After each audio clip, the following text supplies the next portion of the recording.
Hey, what's up? I'm Joel Madden, and this is Artist Friendly. On this episode, I'll be talking to multi-platinum, Grammy award-winning country singer-songwriter Lainey Wilson, whose new album, Whirlwind, is out now, and she's headlining Country's Cool Again tour, which will wrap up in November. Let's go. That's my kind. I don't want no bad times. I don't want to have bad. You have a very nice, drawl. It's nice. It's a drawl. It's charming. It's a drawl. Yeah.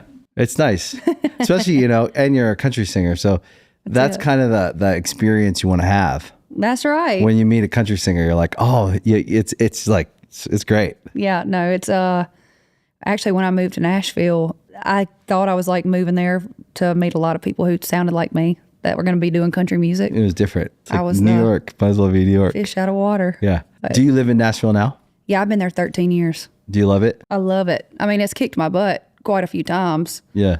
I've been there, like I said, 13 years since 2011, but it's awesome because I've met my people. Yeah, and you get to do what you love. That's it. So many creative people that have just moved there for the same reason. And yeah. It's a good town. Have you spent much time in Nashville? Yeah, I have. You have? My older brother lives there. I did not know he lives there. Yeah, my brother Josh. Yep. He lives in Franklin. Love it. Yeah, him and his wife, and he has a daughter. And we have an office there for our music company. So I go to Nashville a few times a year. Okay. But I've been there over the years a ton because every now and then I would go down there to write songs. Mm-hmm. And then a lot of my friends live down there. It's funny because when you go back to Maryland and people are like, why don't you live here still? And you're like, well, I love it here, but I can't do what I love here. And so how do what do I choose? A place I love or a thing I love that I felt like the thing you are, music. 100%. You have to go where the music is. That's right. And for me, it's more about the people in my town rather than the town. I mean, my town is nothing but cornfields and not even a stoplight. We have a caution light, and that was a big deal to get one of those. Yeah. We were like, we got a caution light. Finally. Yeah, but I'm very proud of where I come from. Yeah. And I can feel that. I am who I am because of the place that raised me. Yeah, it's the fabric. But there is nothing like meeting people and I guess you could say chasing something together with somebody. Yeah, you go to where there's a bunch of other dreamers and you're dreaming about this thing and it's elusive at first. Mm-hmm. But then you're there and you start to meet people and you're like, oh, it's actually attainable. It's not it's not magic. No. You can work really hard and get somewhere. That's right. With your dream, whether, and I always think a lot of times we're sold in music and in entertainment like it's this magic thing and this guy's got to wave a wand and I wish. And you don't realize it's kind of like any other business. You have to be good at it.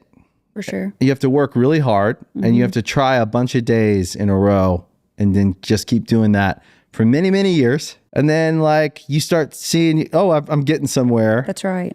And of course, you could say oh, my big break, but there are no real big breaks. It's a bunch of little breaks.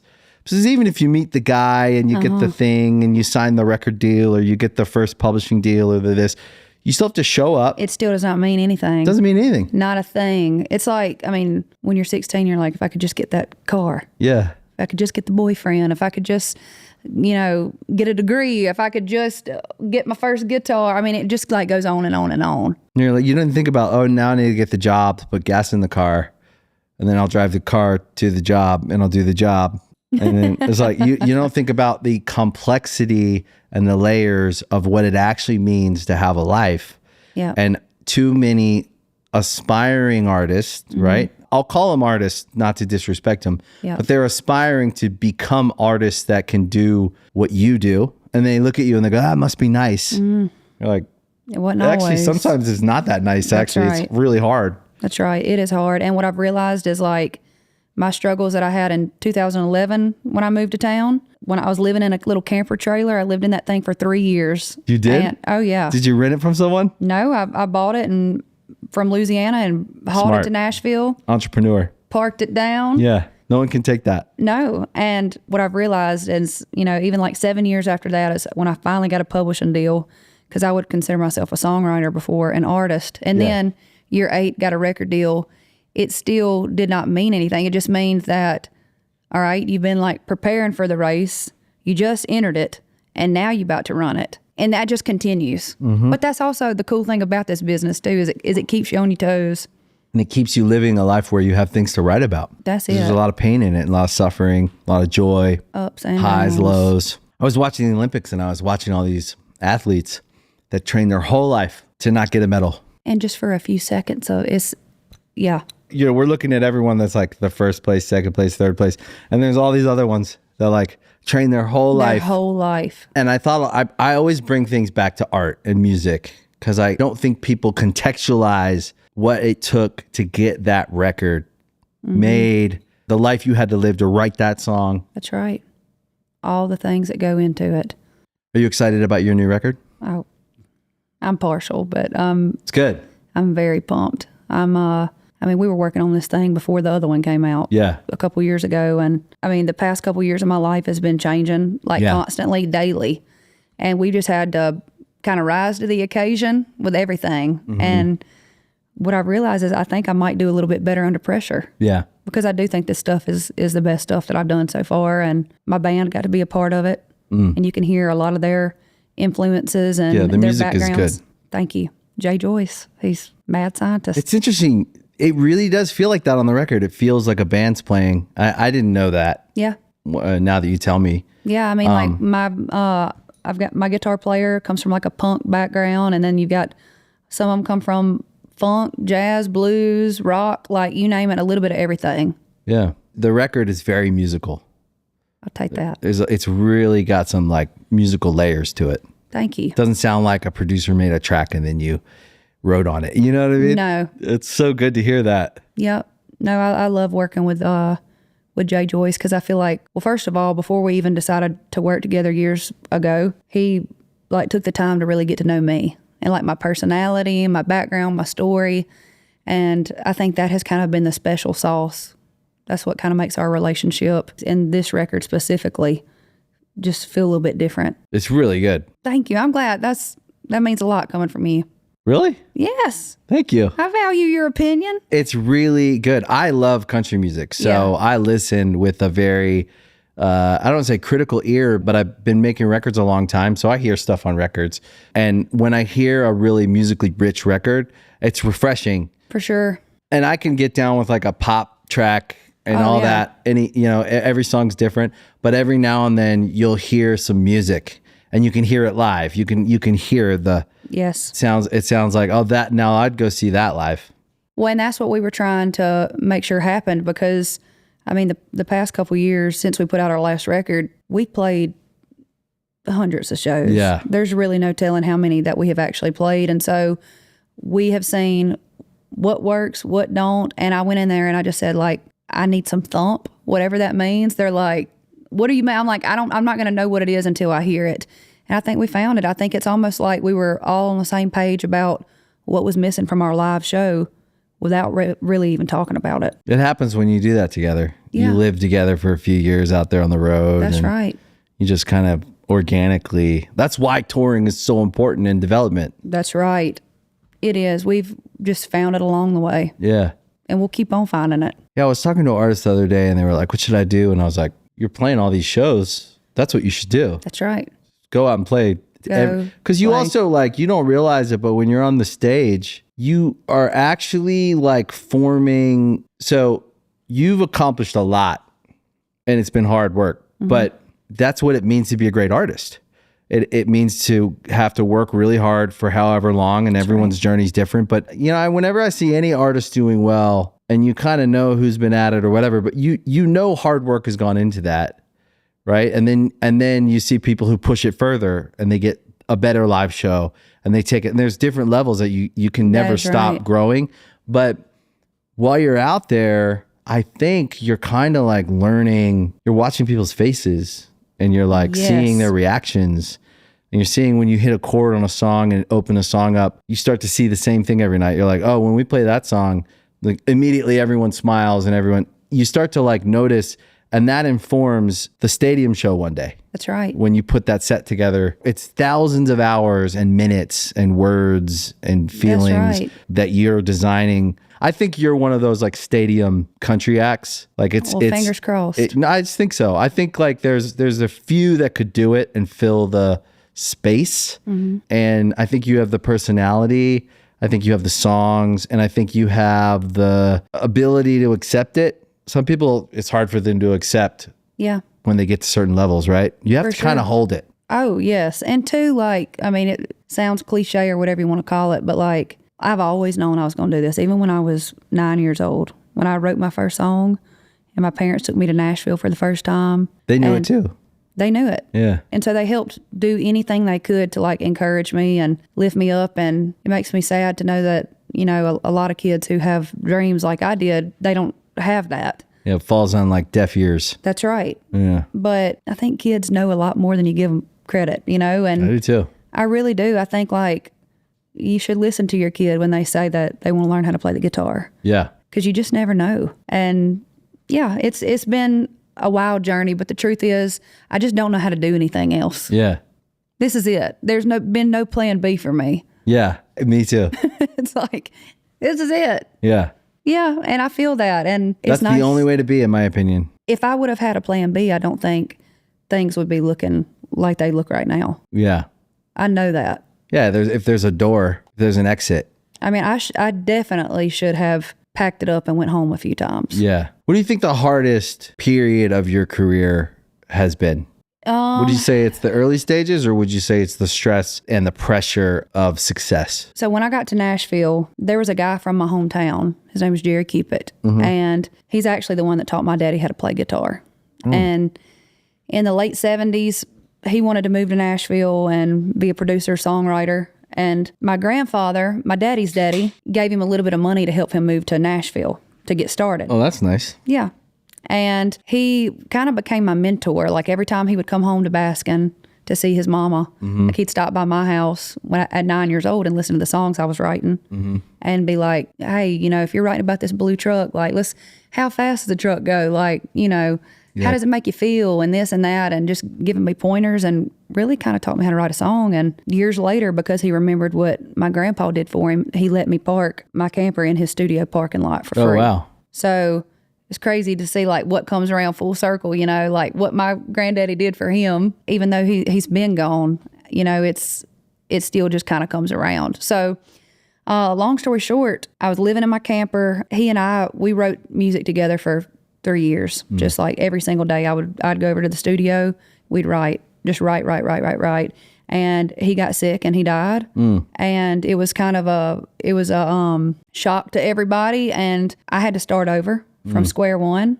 And so for me, it's been a lot of moments like that where I've had to I felt like, okay, I've got something going. Yeah, it's cooking. It's cooking. And then it kind of gets like, you know, taken away. And then I have to start over and switch gears and figure out a different way. But I think that's another part of this business is just like coming up on a bunch of roadblocks and to figure out how the hell do you get around it, you know? And so that was definitely like a dark time in my life, because when you write 300 plus songs with somebody, you know, you become really close. And you got history. They got history with your family, and there's something really nice about that. Yeah. So that was really hard. And during that time too, I was dating a boy who got a girl pregnant. Ooh. While he was dating you. Oh my God. And these boys. It was all happening at the same time. I was like, when it rains, it pours. Oh my God. That's kind of heartbreaking too. Oh yeah. But I'm telling you, I learned how to like just embrace the heartbreak, because I'm like, is this happening to me? Like, am I getting punked? Yeah. Is it happening just so I can have something to write about? Yeah. But into like now I'm learning how to adjust with my life changing. Yeah, it's a lot of pressure. It is a lot of pressure. And then you wonder why you're anxious. You know what I mean? And then you're like, I feel like I need to pay you for this therapy session. You got Venmo? No, listen, therapy is the thing that saved me, because through my 20s, my whole 20s, I was going through this amazing career, which I'm super grateful for. And it has nothing to do with the fans or any of that. Certainly though, you don't want to let them down or upset them. But at the end of the day, you're a human being, and you're going through this experience, and you're trying to like grow. I know. And maybe like find out who you are as well. And you're trying to figure life out. And you have this success that you don't want to be ungrateful for. So you're trying to hold that and keep up with it and make everybody happy. Then you have these weird outside sources and people that have nothing to do with you didn't know who you were a year ago, kind of intruding in. And then you're dealing with all that and you get a little anxious and then you become a little edgy and you're like, when I'm anxious, I'm very unpleasant to be around. Same. And also I shut down. I lock myself in the back of the bus. Yeah. I'm like, I don't want to talk to anybody. I don't want to see anybody. Yeah. And I consider myself a people person. So do I. But I'm going to tell you what, when I get eat up with that anxiety, oh my God, it can take you down. Yeah. And I'm like, everything gets on my nerves. And then my brother, thank God, I'll be like, yo, I think you're anxious, dude. Why don't you go like blow off some steam? Yeah. Whatever.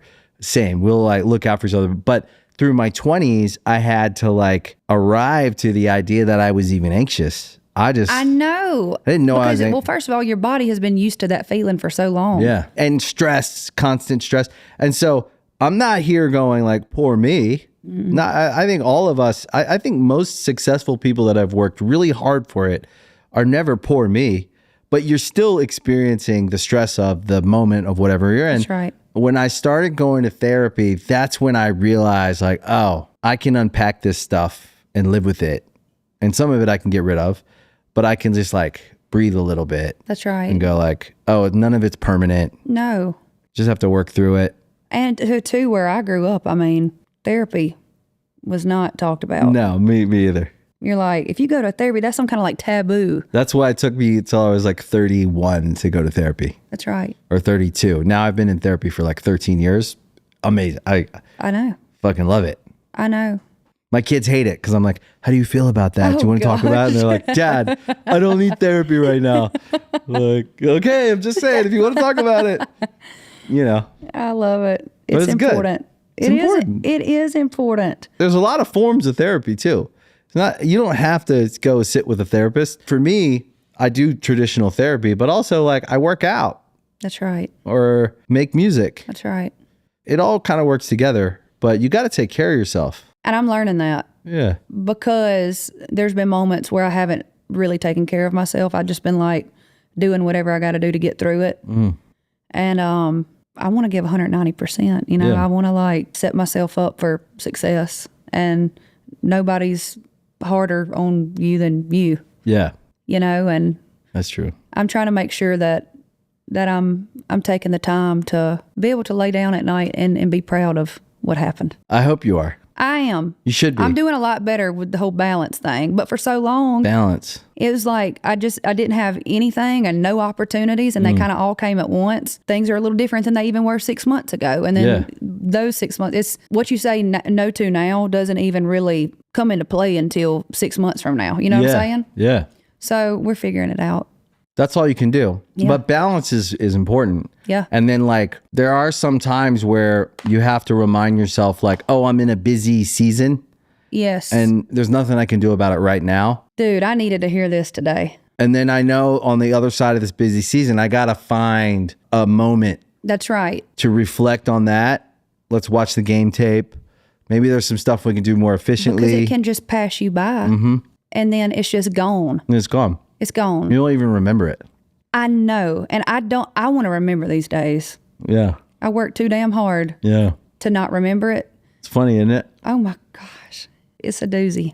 It was more fun dreaming about it sometimes because when you're on the ride and it's going fast, you're just trying to stay conscious and do a good job and do your job and do all the things and make everybody, you know, you're with your fans. You want them to feel great. You want them to feel the gratitude you have. You want them to feel the love you have, and they're showing you the love. So you're not even as present as you could be if you were just with one friend and you were sitting there having coffee and you could talk about things. When you're in it, it just goes so fast and you're like, it's a little overwhelming. And Absolutely. then you get on the other side of it and you're like, I don't actually even remember what we did this weekend because we did so much. I know.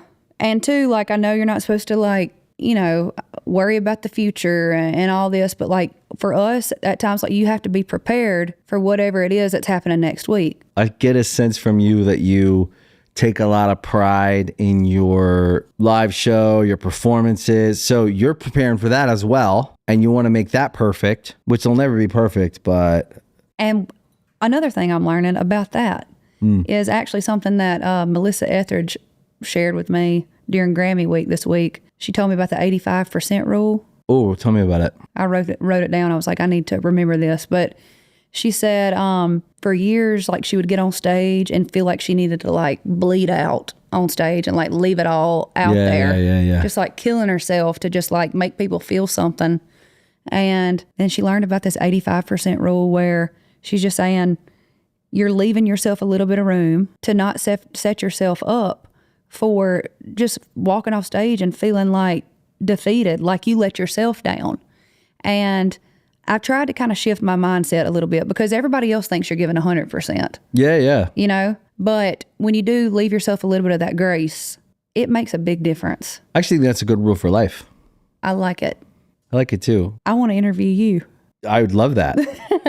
I really do. Like I sit here and I answer all these questions about myself and I'm like, dang, I want to ask him some questions. Well, that's the flow of the show. Okay. I do want to ask you, just like sit down and getting to know you, that how do you create more balance, and like what are some of the things that you do to try to like get your mind right so you can do your job your best? That's a really good question. I think we have to build a life we want to live in. I like that. So we have to take the time the same way you would if you were building a house. You have to take the time with the details to make sure that you're getting everything right. Wow. And then let yourself go at the pace that you need to go at. And in some places, if you have to be opportunistic because the opportunity is too great, like when your music career, right, when you're having success. So you're having success after success after success, and they all compound. So they build, right? You can't not look after that. So you have to compartmentalize everything so that you can get back to it. Which kind of makes you feel like a crazy person at times. It does. It does. The other thing that people forget is once we learn something, we don't have to learn it again. I like that. So you are learning how to do what you're doing with each new experience, with each record. You're going to each level and you're getting acclimated to that. Once you get acclimated, hopefully you keep rising. But you don't have to get acclimated to any of those other levels. And it's not as scary the next time around. It's not as scary. And you're going to meet other people and you're going to be able to more quickly identify where they're at. Whether or not they know where they're at, you'll more likely be able to help some young person or some other artist, right? Or I feel like I'm starting to kind of like, I'm able to kind of zoom out a little bit more. And I have like a little more discernment about where things are than I did last year. Yeah, and you got wisdom. You have people who work hard and don't have as much talent, but they have success because they work really hard. And then you have people who are really talented and they don't work that hard. That's right. And then you have people who are talented and smart and they work hard.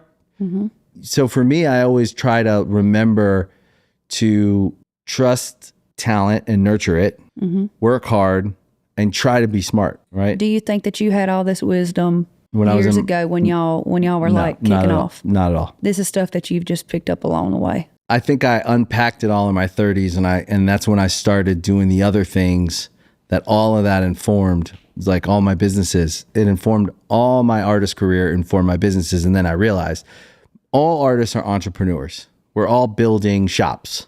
Yeah. We want people to come to the shop and have a good experience, you know? And they're all going to be subtly different. So I try to tell other artists to look at themselves that way. Doesn't mean you have to be like a businessman or whatever. Sure. Like you be yourself, but like remember what you're doing.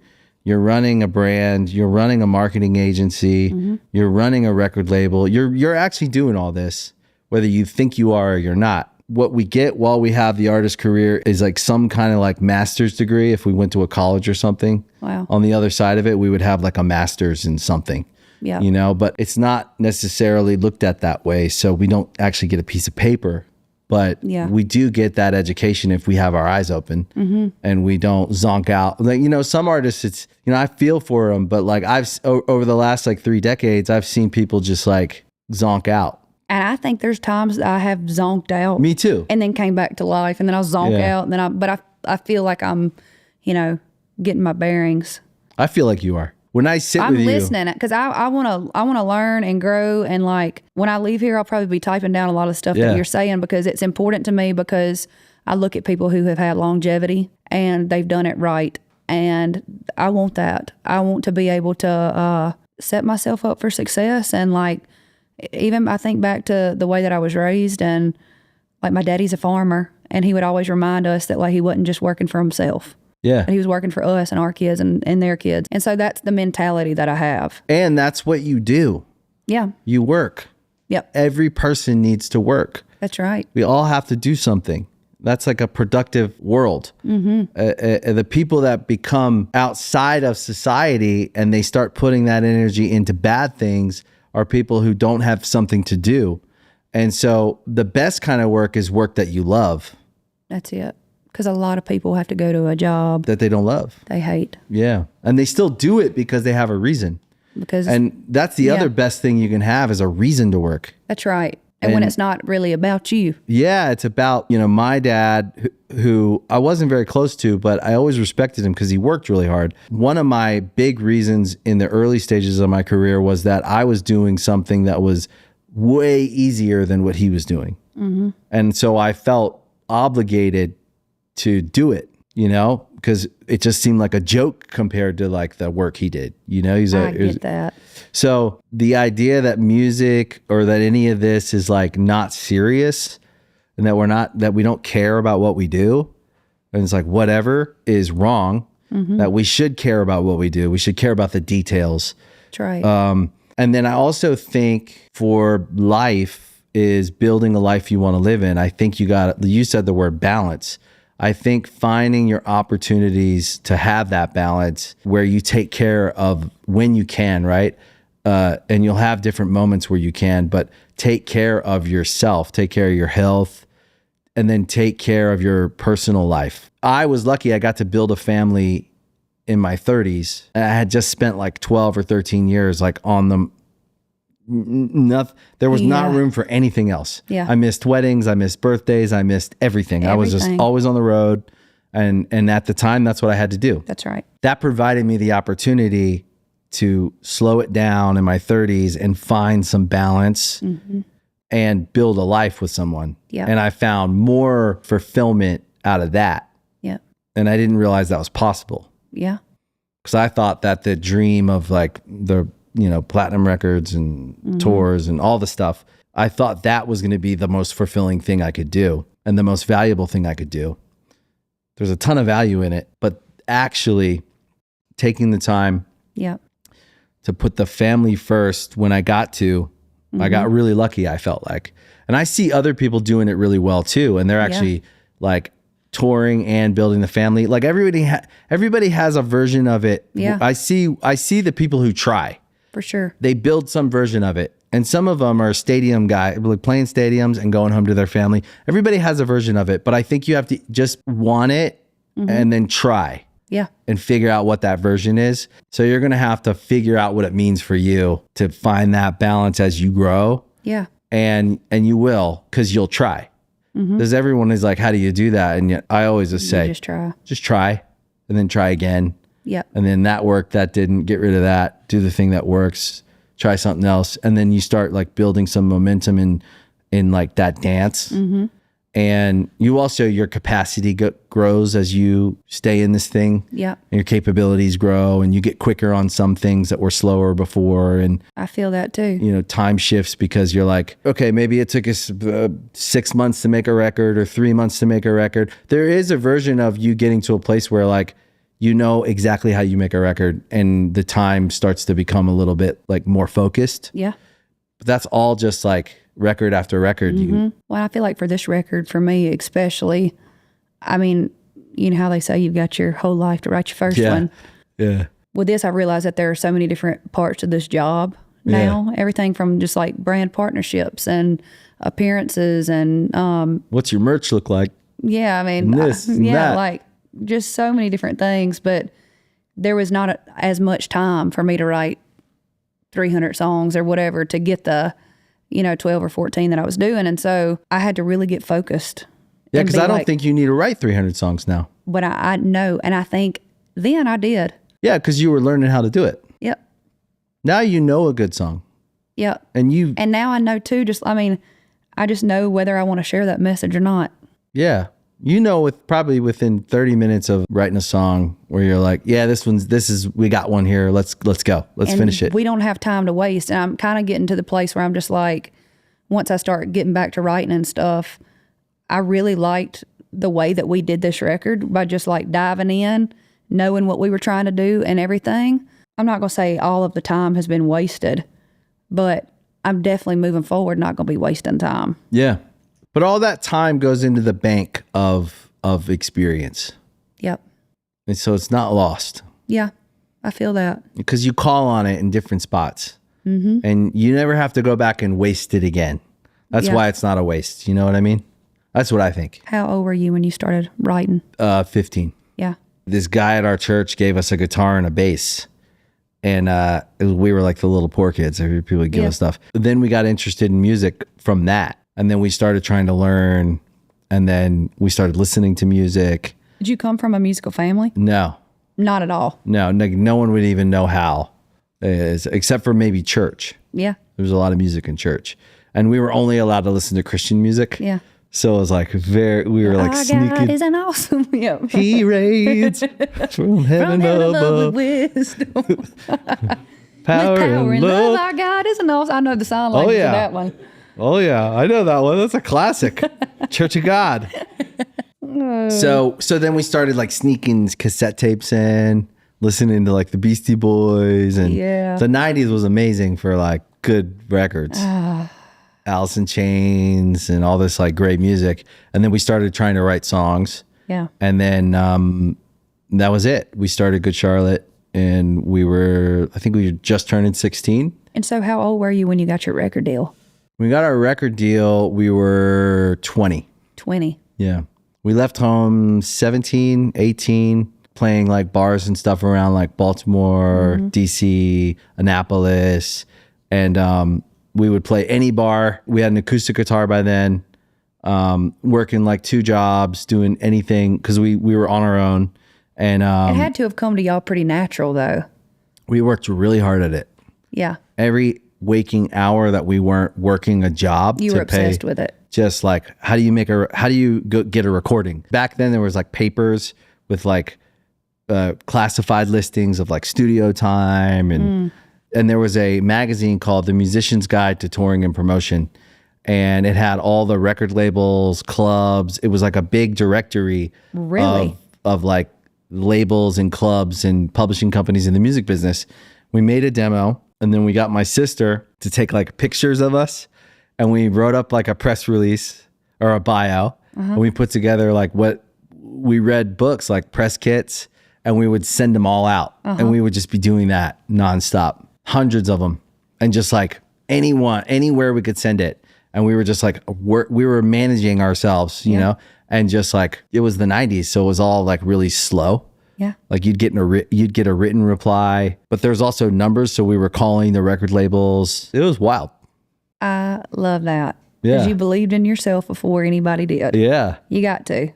Yeah. I made this one summer, I think I was like 15. I made this like little portfolio booklet of everywhere I had ever played. Like the first time I sang out in public, my kindergarten graduation, and I would write a little thing underneath it, and then the honky tonk talent searches, and literally it was like a big book. That's awesome. And in the back, I got some references, and it was my mama, daddy, and both of my grandmas to write the references. I'm like, I don't even know who I'm going to show this book to, but you know what is the greatest part is that they did it too. Yeah. Oh, that they participated. Yes. That's amazing. I know.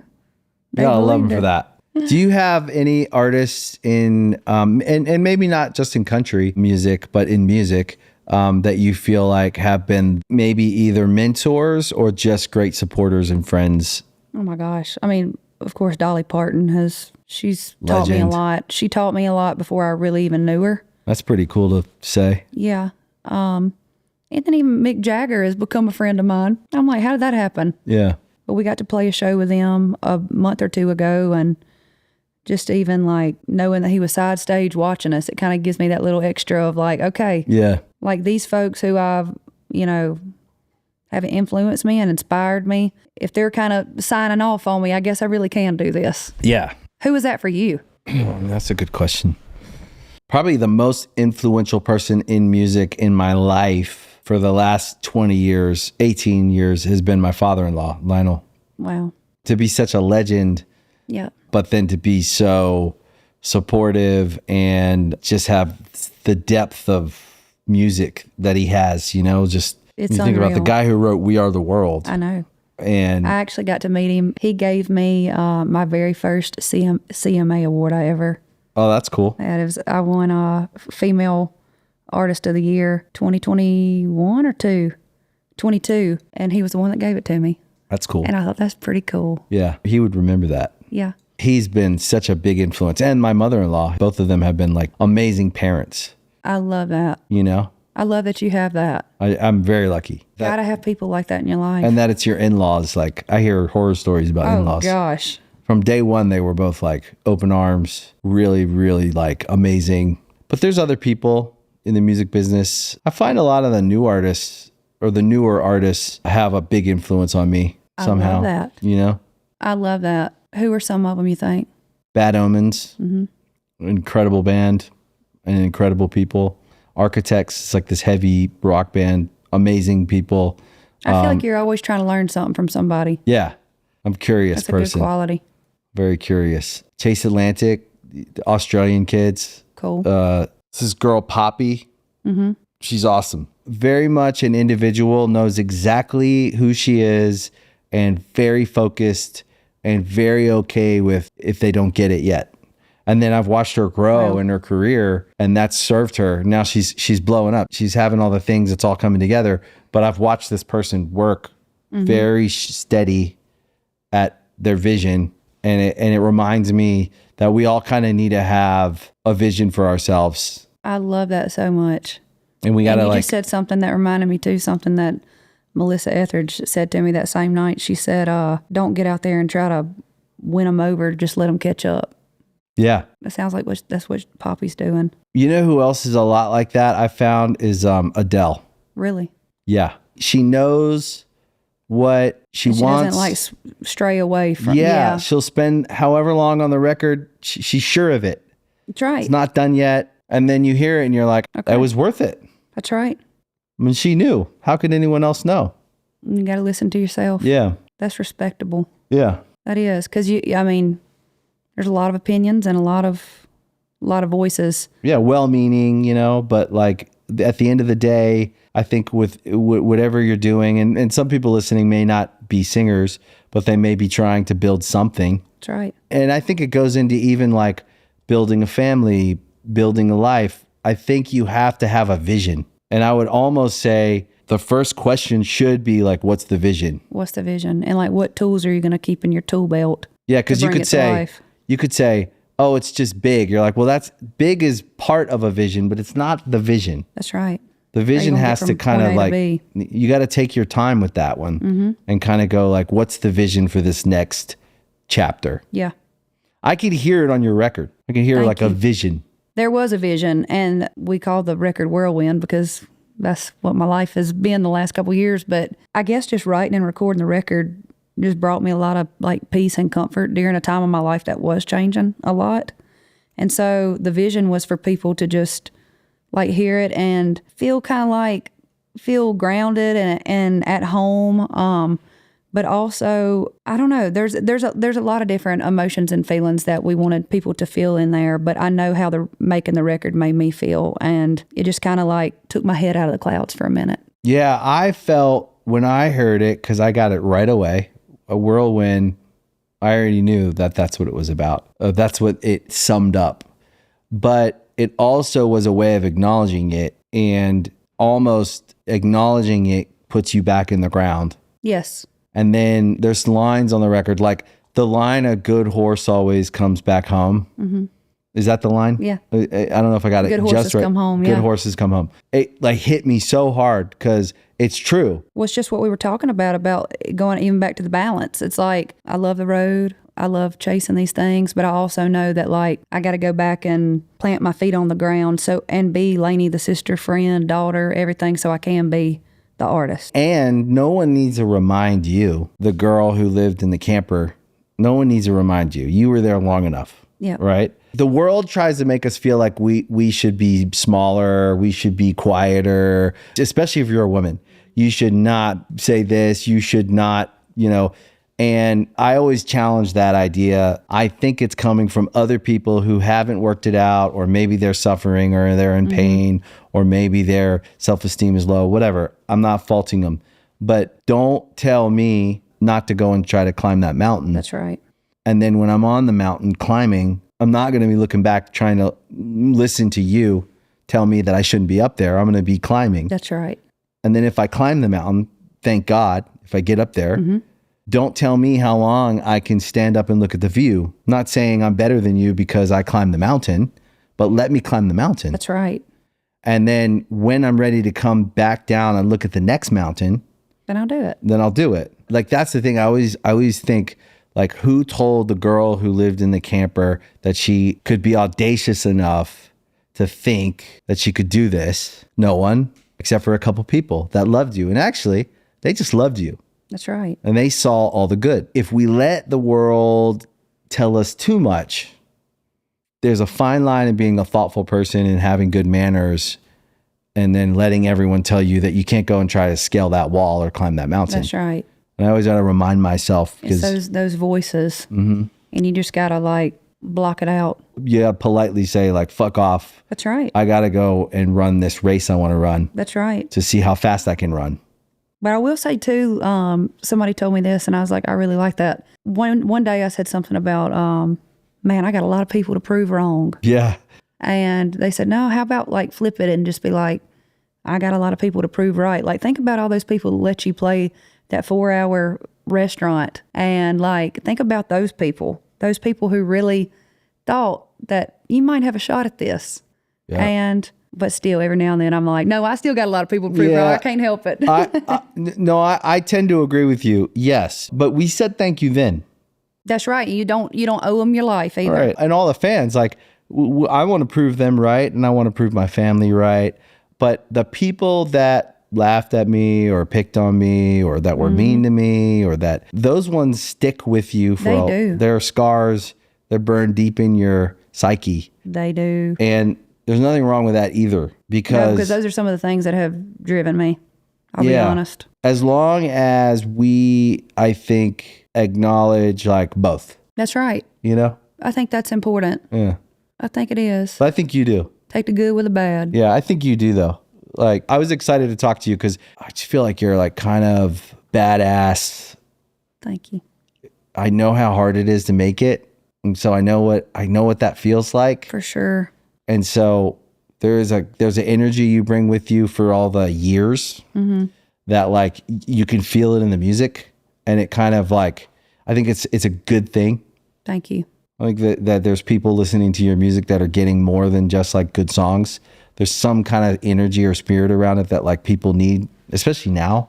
It's like everyone spends so much time fighting about shit that doesn't matter. I know, man. And as musicians, we get to sit in the middle of all of it and actually just try to give people inspiration, and actually, like, it is a form of love. Like, we're putting love into the world. That is right. I think it's good. Like, what you do is really good. That means a lot to me. It's great. It does mean a lot. I feel a responsibility. Yeah. But I'll take it, you know? Yeah, and you got to say what's on your mind. That's right. And that's the thing too, is like, there's a way to do it. Like, we can say what we think. That's right. And I think you do that in your music, and I really appreciate that. I like it. It's good. You. I want you to come to the Greek show. I'm coming. Come on. Definitely coming. So you have the record coming out August 23rd. Tour starts soon. We've been touring. Lord. Or you've just been on the road? We've been on the road pretty solid this year, but we'll go through like the middle of December. But oh yeah, I do. I got a song coming out with Post Malone. Oh, sick. Yep, on his country record. I love it. One we're doing together, and then one I wrote that him and Dolly Parton are doing together. That's amazing. That's pretty cool. Did you enjoy working with Post? I loved every second of it, and I love him. And he's a nice guy. We've become great friends. I mean, what I noticed about him is, like, even the people who were coming into the studio and taking the trash out and whatever, like, he treated them just like he treated the guy that was running the soundboard. Yeah. And I'm like, he's good people. Yeah, that's the reputation that he has, because that's who he is. He is. And too, I'm so proud that he's a part of country music. Yeah. I mean, you could quiz him and be like, who wrote that song back in 1951? That, you know, whatever. And like, he would know it. He seems very excited to be a part of it. And I'm proud he is too, because I think he's going to introduce a lot of people to country music. Yeah, he's good for country music, but he grew up in it. So he's in the culture. He's been in the culture. That's right. And in fact, I actually think that where he started was a kid who like, I think he's a musical person. I think he just loves music. He's super talented. Does.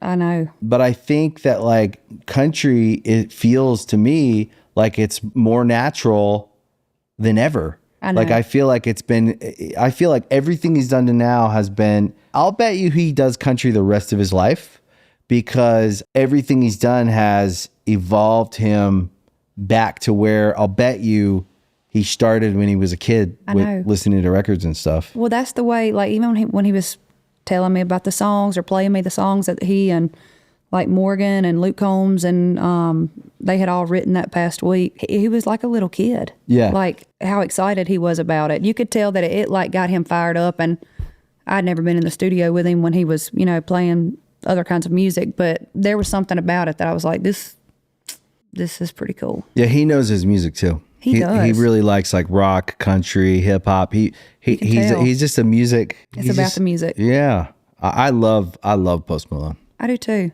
Well, what a guy. I do too. He's we wrote, Lord, I think we wrote 12 hours. That was the first night write I had ever done. Oh, really? You usually work in the day? And yeah, most of the time I 10:30 in the morning or whatever. Do you guys work in Nashville? Most of the time, this record, I don't think any of them were written in Nashville. Some at my house in Nashville. Okay. Like a writer's retreat. Mm-hmm. And then most of them on the road. Okay. But yeah, we wrote through the night. I was like, this is some rock star stuff, I guess. Yeah. This is how they do it. I'm tired. Yeah. What time did you guys wrap? Probably 5 o'clock in the morning. Yeah, that's real.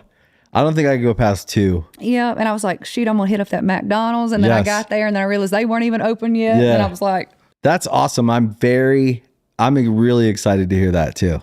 Yeah. And the song that I'm getting to be like a part of that I didn't write, he was playing it. And I was just kind of like singing the harmony in the background. And I was like, this song is badass. It's one that him and a buddy of mine, James McNair, and Luke Combs wrote. Are you friends with Luke? Yeah. I love Luke. He's one of my good friends. I love me some Luke. He used to come over to my camper trailer. Okay. And we'd write songs together. That's amazing. So we go like way back. So he's one of my favorite people. Yep. I love Luke. Mine too. And he's exactly the same. He might be wearing a Rolex now, but he's exactly the same. Yeah. And that's the best thing about him. He's just like him. He's a good boy. He's just him. Yes. Yeah. He's amazing. He is. I love him. It's crazy to see too, like what has happened so fast. Yeah. Do you think for you watching what's happening with artists right now, like blowing up really quick? Yeah. Do you think that's going to continue happening? Yes. Well, you have to think about it in this way, right? Because of everything now, the distribution of music, it used to be in physical record stores. So you'd have to go, and it was an analog experience. So it was clunky. Mm-hmm. And now, because it's all digital and everything's platform based, it's just faster. Got it. And then you have to also think that more people are consuming music in the various ways they do, mainly, right? Like, so if you think there are people listening to music through Spotify, Apple, whatever, Amazon, whatever, then you have people listening to music and using it on social media, right? So now you have all these little movie and TV studios that all need music, so they're syncing music. It continues to be more and more organized so that it's all being tracked, so that anytime anyone's using, they want to use your song on Instagram for the background of their video, it's being used and it's tracked. So it's more organized. The digital distribution is way bigger than the physical distribution ever could have been.